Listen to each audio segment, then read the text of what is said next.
many a times we have seen that in these tiger areas you have a lot of locals who are also residing. Now, how expensive is this proposition to remove or relocate the locals from those areas, and you also sort of would want their participation, their conservation. So, and these are communities that have lived with the wildlife. How involved are you keeping them in all of this? नहीं, उनको आसपास में relocate करते हैं। एक बात तो पक्की है कि जो हमारा मेन नेशनल पार्क एरिया है, जो मेन प्रोटेक्टेड एरिया है, जी, जब आपको उसको एज इट इज रखना है तो आप बाकी सुविधाएं तो पहुंचा नहीं सकते जी। तो आज के समय में अगर व्यक्ति रह रहा है तो उसको सड़क चाहिए, बिजली चाहिए। तो जो मेन जो कोर एरिया है, उस कोर एरिया से उनका रिलोकेशन होता है। ये बहुत सक्सेसफुली है। इसके लिए पर्याप्त कंपनसेशन भी है। लेकिन जहाँ तक पार्टिसिपेशन का सवाल है, हमारा मानना है कि जो हमारी लोकल कम्युनिटीज़ हैं उनका एक बहुत बड़ा रोल होता है। और मेरा मानना है सवाई माधोपुर, रामनगर एक ऐसे उदाहरण है जहाँ पर लोकल कम्युनिटीज़ ने इको टूरिज़्म को लेकर के बहुत अच्छा कार्य किया। इवन अलवर में भी, सरिस्का में, कॉर्बेट के पास के एरिया में भी जो लोकल लोग हैं, क्योंकि ये इको टूरिज़्म से एक आजीविका को भी पैदा करता है। केवल टाइगर प्रोटेक्शन नहीं, हम आसपास के क्षेत्रों में रोजगार के विषयों को भी बढ़ाने का काम करते हैं। अभी जहाँ बांदीपुर में भी जा रहे हैं, वहाँ सोलेगा ट्राइब्स हैं, तो वो लेंटाना के बहुत अच्छी चीज़ें बनाते हैं। और इसलिए लोकल कम्युनिटीज़ के साथ मिलकर के हम प्रोटेक्शन, प्रिजर्वेशन और इको टूरिज़्म के माध्यम से उनके रोजगार का बढ़ावा, इन सब विषयों की व्यापक रूप से। Okay.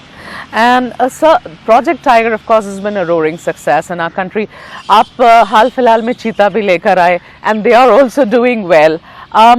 अगली बड़ी कहानी कहाँ लिखी जा रही है, मैं ये जानना चाहती हूँ आपसे।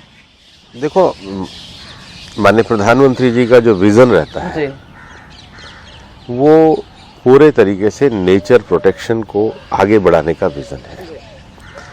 और मैं तो मानता हूं कि चीता इस सदी की बड़ी उपलब्धि इसलिए है कि अपने डेवलपमेंट प्रोसेस में कारणों से, पोचिंग के कारण जो प्रजाति विलुप्त हो गई, एक्सटिंक्ट हो गई, जो इकोलॉजिकल रॉन्ग हमसे हुए, तो उनको वापस से स्थापित कर कर इकोलॉजिकल हार्मोनी की बात की है। एक बहुत बड़ा उदाहरण दुनिया के सामने दिया है। और इसलिए प्रोजेक्ट टाइगर के 50 साल पूरे मनाए जा रहे हैं। कल माननीय प्रधानमंत्री जी स्वयं जाएंगे। बीता हुआ कल स्वयं महामहिम राष्ट्रपति जी आसाम के काजीरंगा में गई थी। हमारे प्रोजेक्ट एलिफेंट के 30 ईयर पूरे हुए हैं। इसके साथ ही साथ माननीय प्रधानमंत्री जी ने घोषणा करी थी, हम लोग प्रोजेक्ट लॉयन पे काम कर रहे हैं। और जो हमारा गिर का जो क्षेत्र है, उधर जो एशियाटिक लॉयन 100% वहाँ पर है। उसके साथ ही साथ एक और बड़ा प्रोजेक्ट जिसका हमारा एस्टिमेशन का काम लगभग पूरा हो गया है, वो प्रोजेक्ट डॉल्फिन है। क्योंकि हमारा जितना भी रिवर क्षेत्र है उसमें मीठे पानी में भी हमारी डॉल्फिन्स हैं। गंगा से लेकर के पूरा क्षेत्र है, सतलुज है, ब्रह्मपुत्र है, गंगा की सहायक नदियाँ चंबल वगैरह है। और इधर जो हमारा समुद्री क्षेत्र है जामनगर के पास, वहाँ भी डॉल्फिन्स हैं। तो प्रोजेक्ट डॉल्फिन के एस्टिमेशन, उनके कंजर्वेशन के लिए प्रोजेक्ट डॉल्फिन चल रहा है। प्रोजेक्ट चीता तो आपने कहा ही है। इसके अलावा भी जो एंडेंजर्ड स्पीशीज़ हैं उनके प्रोटेक्शन को लेकर के हमारे यहाँ काम चल रहे हैं। लेकिन बड़े अगर प्रोजेक्ट देखेंगे तो project tiger, project lion, project elephant, project चीता, प्रोजेक्ट डॉल्फिन, इन पे बहुत अच्छा काम मंत्रालय की तरफ से चल रहा है। ओके, एंड फाइनली सर, प्रधानमंत्री जा रहे हैं बांदीपुर, और मुझे पता है मुझे नंबर्स नहीं बताएंगे टाइगर सेंसस की, मैं पूछ भी नहीं रही हूँ, मगर कैसे लग रहे हैं नंबर्स, वो पहला सवाल है मेरा। दूसरा कि प्रधानमंत्री जब कल है वहाँ, हमें बताया गया कि सफारी पे जाएंगे, then he is also going to the Mudumalai tiger reserve जहाँ एलिफेंट विस्परर्स जो ऑस्कर विनिंग डॉक्यूमेंट्री है वो शूट हुई है, तो क्या प्लान है करके? प्रधानमंत्री जी का हमेशा विजन, जो हमारा ग्राउंड स्टाफ है जो जमीन पे काम करता है, हमारे स्थानीय समुदाय हैं जो नेचर के साथ रहते हैं, हमारे स्थानीय युवा हैं जो इको टूरिज्म के प्रोटेक्शन में महत्वपूर्ण भूमिका निभाते हैं, और हमारे स्थानीय महिलाओं के एनजीओ हैं जो स्वरोजगार के लिए काम करते हैं। इस बार के बजट में भी आपने देखा होगा, केंद्र सरकार ने महिला सेल्फ हेल्प ग्रुप को एक विशेष रूप से स्थान दिया है।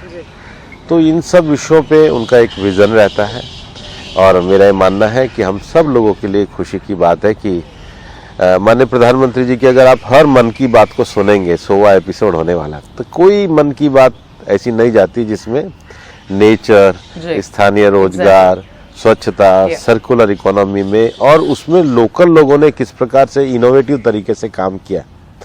तो मुझे लगता है कि ये हम सब लोगों का सौभाग्य है कि वो उन्होंने स्वयं ने आने की स्वीकृति प्रदान करी है, और उनके आने से इस प्रोजेक्ट को भी गति मिलेगी, वाइल्ड लाइफ कंजर्वेशन को भी गति मिलेगी। और ये एक ऐसा लैंडस्केप है जिसमें 3 राज्यों के टाइगर रिजर्व एक साथ जुड़ते हैं,